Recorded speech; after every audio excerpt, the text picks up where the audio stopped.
दंड प्रक्रिया संहिता का अध्याय 36 कुछ अपराधों का संज्ञान करने के लिए परिसीमा। धारा 467 परिभाषा।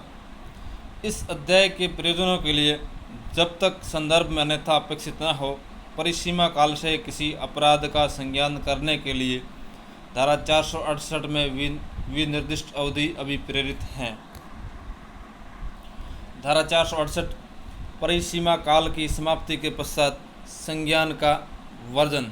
इस संहिता में अन्यत्र जैसा अन्यथा बंधित हैं उसके सिवाय कोई न्यायालय उपधारा 2 में विनिर्दिष्ट प्रवर्ग के किसी अपराध का संज्ञान परिसीमा काल की समाप्ति के पश्चात नहीं करेगा।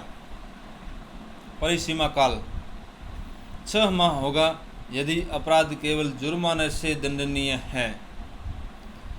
1 वर्ष होगा यदि अपराध 1 वर्ष से अधिक की अवधि के लिए कारावास से दंडनीय है। 3 वर्ष होगा यदि अपराध 1 वर्ष से अधिक किंतु 3 वर्ष से अनधिक अवधि के लिए कारावास से दंडनीय है।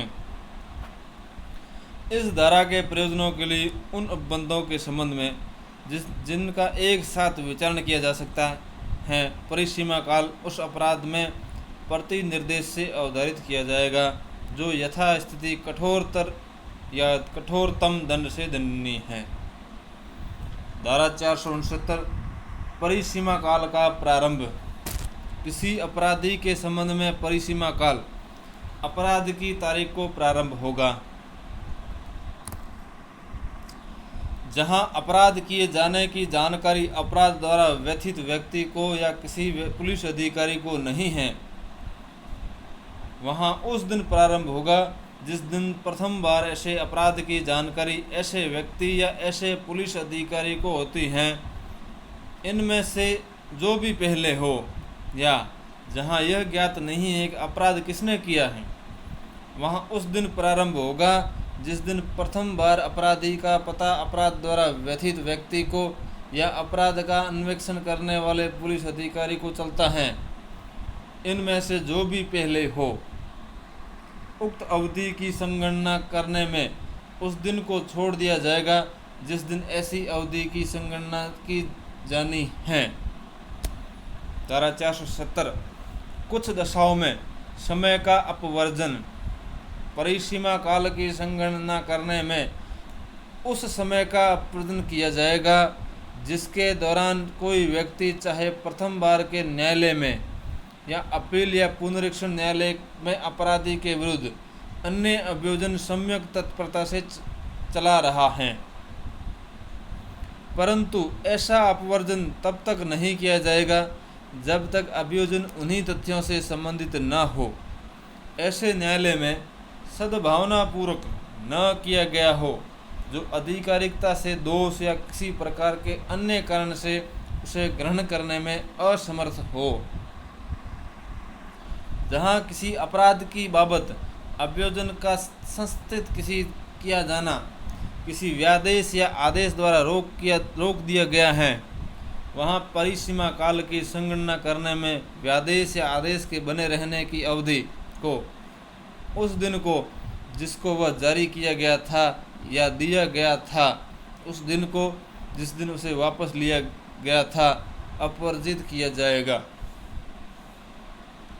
जहां किसी अपराध के अभियोजन के लिए सूचना दी गई है या जहां तत्समय प्रवृत्त किसी विधि के अधीन सरकार या किसी अन्य प्राधिकारी की पूर्व अनुमति या मंजूरी किसी अपराध की बाबत अभियोजन की संस्थित करने के लिए अपेक्षित हैं, वहां परिसीमा काल की संगणना करने में ऐसी सूचना की अवधि या यथास्थिति ऐसी अनुमति या मंजूरी प्राप्त करने के लिए आवश्यक समय अपवर्जित किया जाएगा।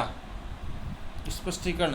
सरकार या किसी अन्य प्राधिकारी की अनुमति या मंजूरी प्राप्त करने के लिए आवश्यक समय की संगणना करने में उस तारीख का जिसको अनुमति या मंजूरी प्राप्त करने के लिए आवेदन किया गया था, उस तारीख का जिसको सरकार या अन्य प्राधिकारी का आदेश प्राप्त हुआ, दोनों का अपवर्जन किया जाएगा। परिसीमा काल की संगणना करने में वह समय अपवर्जित किया जाएगा जिसके दौरान अपराधी भारत से या भारत से बाहर किसी राज्य क्षेत्र से जो केंद्रीय सरकार के प्रशासन के अधीन है अनुपस्थित रहा है या फरार होकर या अपने को छिपाकर गिरफ्तारी से बचता है। धारा 471 जिस तारीख को न्यायालय बंद हो उस तारीख का अपवर्जन। यदि परिसीमा काल उस दिन समाप्त होता है जब न्यायालय बंद है तो न्यायालय उस दिन संज्ञान कर सकता है जिस दिन न्यायालय पुनः खुलता है। स्पष्टीकरण न्यायालय उस दिन इस धारा के अर्थांतर्गत बंद समझा जाएगा जिस दिन अपने सामान्य काम में घंटों में वह बंद रहता है।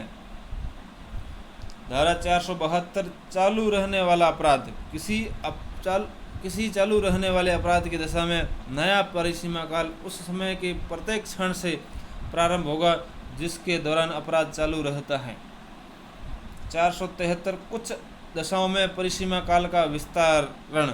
इस अध्याय में पूर्ववर्ती अपराधों में अंतर्विष्ट किसी बात के होते हुए भी कोई भी न्यायालय किसी अपराध का संज्ञान परिसीमा काल के अवसान के पश्चात कर सकता है यदि मामले में तथ्यों या परिस्थितियों से उसका समाधान हो जाता है कि विलंब का उचित रूप से स्पष्टीकरण कर दिया गया है या न्याय के हित में ऐसा करना आवश्यक है। अध्याय 37 समाप्त।